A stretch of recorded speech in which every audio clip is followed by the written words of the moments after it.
أقول قد يصعب على كثير من الناس تمييز أصحاب هذه الطائفة لتسترها بلباس السنة والسلفية، لكن يمكن كشفها بعلامات ثلاث. أولها ثناؤهم على من شاكلهم تصريحا أو تلميحا، فوافقهم أو وافق بدعتهم متعمدا أو مخطئا، فكأن يسأل أحدهم عن سيد قطب فيقول هو أديب فقط، هو أديب فقط. قال وكان السلف، قلت وكان السلف يتهمون الغير ببطانة أو يهتمون ببطانة الرجل وصحبته وألفته. يقول عبد الله بن مسعود رضي الله عنه إنما يماشي الرجل ويصاحب من يحب ومن هو مثله.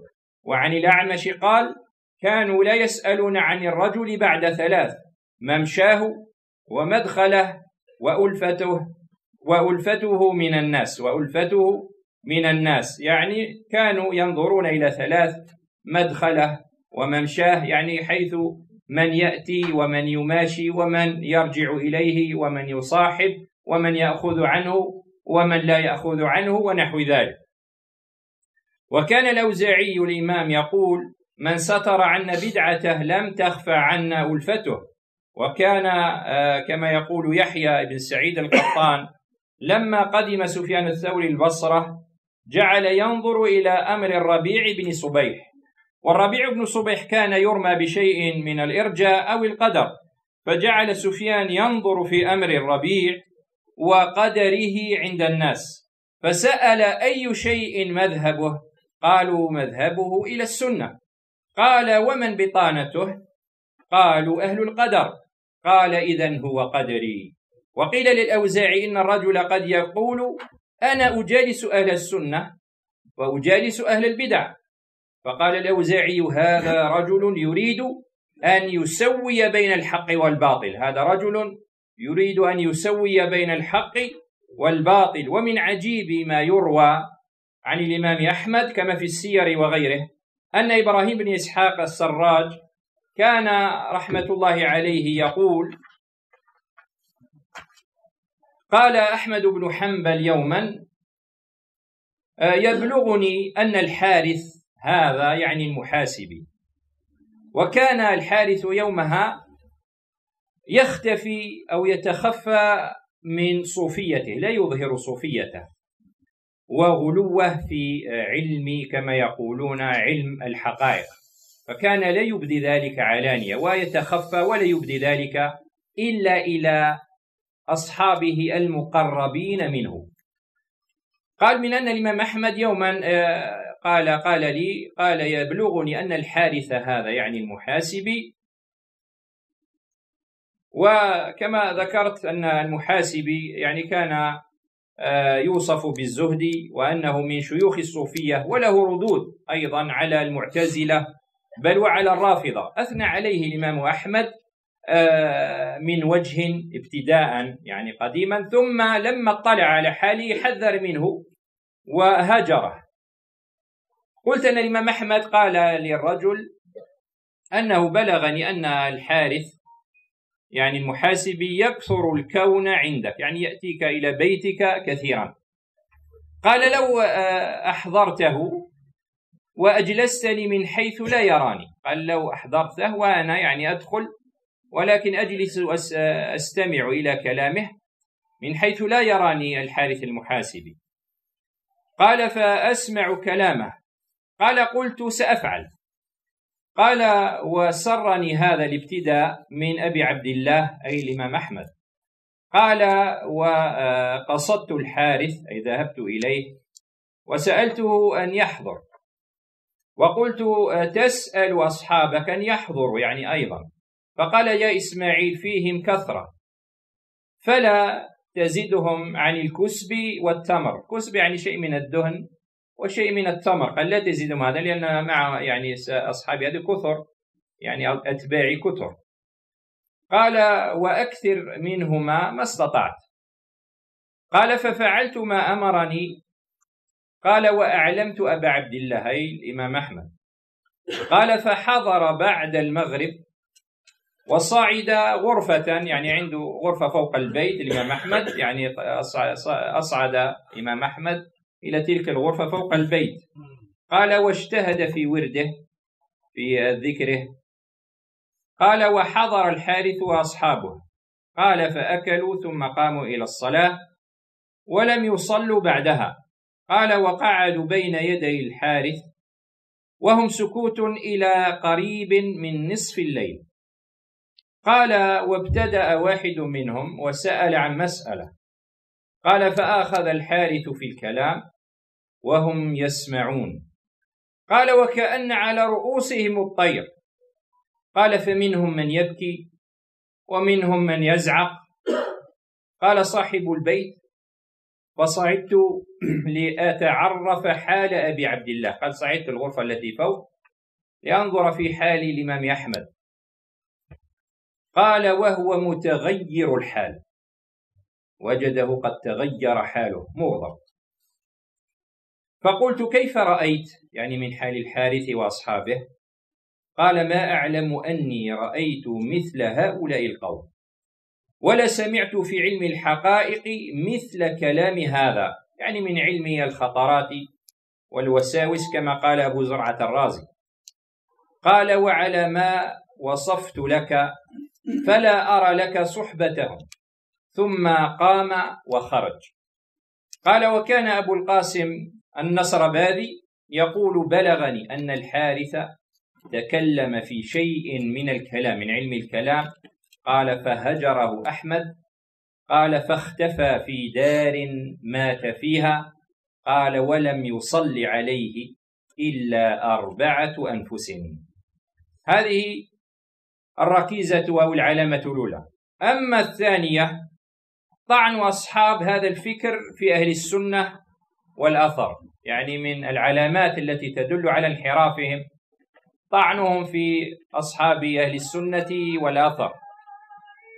يقول أبو زرعة الرازي رحمة الله عليه إذا رأيت الكوفي يطعن على سفيان الثوري وزائدة قال فلا تشك أنه رافضي.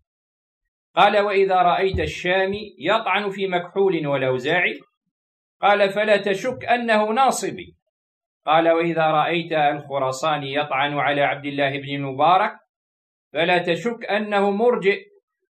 ونحن نقول اليوم إذا رأيت الجزائري يطعن على الإمام الألباني وشيخ ربيع قال فلا تشك، قلت فلا تشك أنه قطبي سروري، لأنهما ما قاما إلا في وجه هذه الطائفة.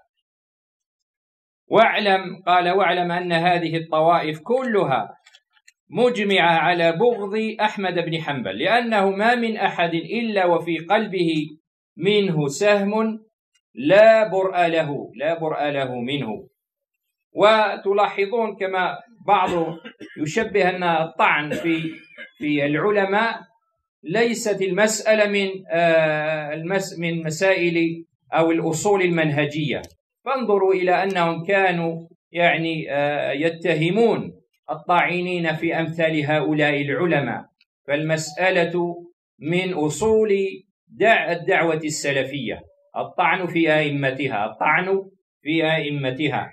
يقول الشاطبي في الاعتصام عند حديث وستفترق هذه الأمة على كذا وكذا قال ولكن هذا الافتراق إنما يعرف بعد الملابسة والمداخلة، أي بعد أنك تقارب هذه الجماعة وهذه الفرق وتداخلهم وتصاحبهم. قال وأما قبل ذلك فلا يعرفه كل أحد، يعني البعيد، يعني لا يعرف هذا كل أحد إلا العلماء قد يتفطنون لبعض الطوائف. قال فله علامات تتضمن الدلالة على التفرق، يعني هذه الجماعات التي انحرفت عن السنة لها علامات ودلالات على أنها من فرق الضلال. قال أولا مفاتحة الكلام. قال وذلك إلقاء المخالف لمن لقيه ذم والمتقدمين ممن اشتهر علمهم وصلاحهم، يعني هذه من من العلامات التي تدل على أن الطعن في من اشتهرت عدالته واشتهر علمه وفضله هذه من علامات الفرقة والفرقة، وأنها بعيدة عن نهج السنة. قال واقتداء الخلف بهم يعني ممن جنب الصواب تجدهم يعني يرجعون ويوالون ويعادون من أجلهم. قال ويختص بالمدح من لم يثبت له ذلك من شاذ مخالف لهم، يعني ويخصصون المدح بمن يوافقهم لا من يذمهم ويرد عليهم. قال هذه من العلامات، هذه من علامات البدعية. قال وما أشبه ذلك. قال وأصل هذه العلامة في الاعتبار تكفير الخوارج، قال لعنهم الله الصحابة الكرام رضي الله عنهم. قال فإنهم ذموا ما مدحه الله ورسوله، يعني الخوارج ذموا من مدحه الله ورسوله عليه الصلاة والسلام من الصحابة، فجاءوا فذموا هؤلاء الصحابة الكرام، لهذا صارت طائفة وصاروا مذمومين.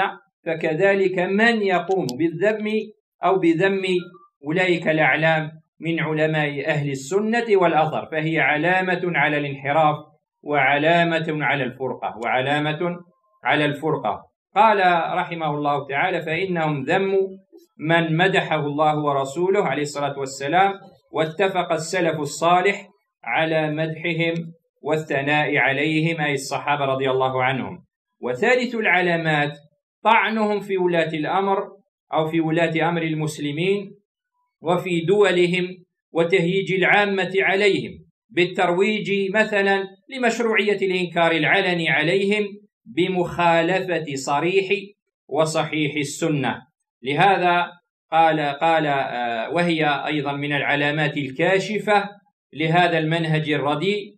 فيقول أبو الدرداء يقول إن أول نفاق المرء طعنه على إمامه، أول نفاق المرء طعنه على إمامه، فهو من الغش والغدر الذي نهينا عنه كما جاء في الأثر عن النبي عليه الصلاة والسلام أنه ينصب لكل غادر لواء يوم القيامة فيقال هذه غدرة فلان ابن فلان، فيقال هذه غدرة فلان ابن فلان.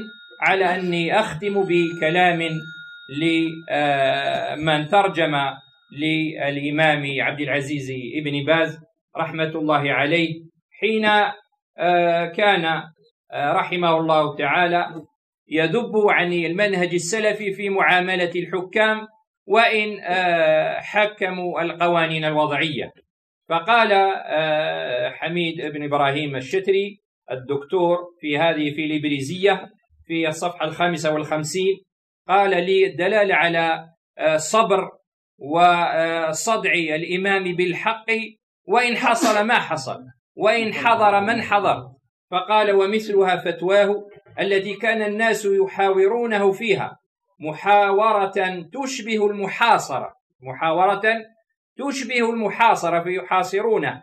قال من مجموعة كبيرة ومحترمة قال من أهل العلم والفضل في مسألة تكفير المعين إذا حكم بغير ما أنزل الله تكفيرا مطلقا. قال فكان صامدا في التمسك بمذهب السلف والتشديد على من خالف، وكان يؤكد بأن التكفير لا يكون بمجرد المعصية والذنب ما لم يكن ثمة استحلال ظاهر معلن. قال وكان يقول رحمه الله تعالى وخلاف هذا مذهب المبتدعة الخوارج. انتهى.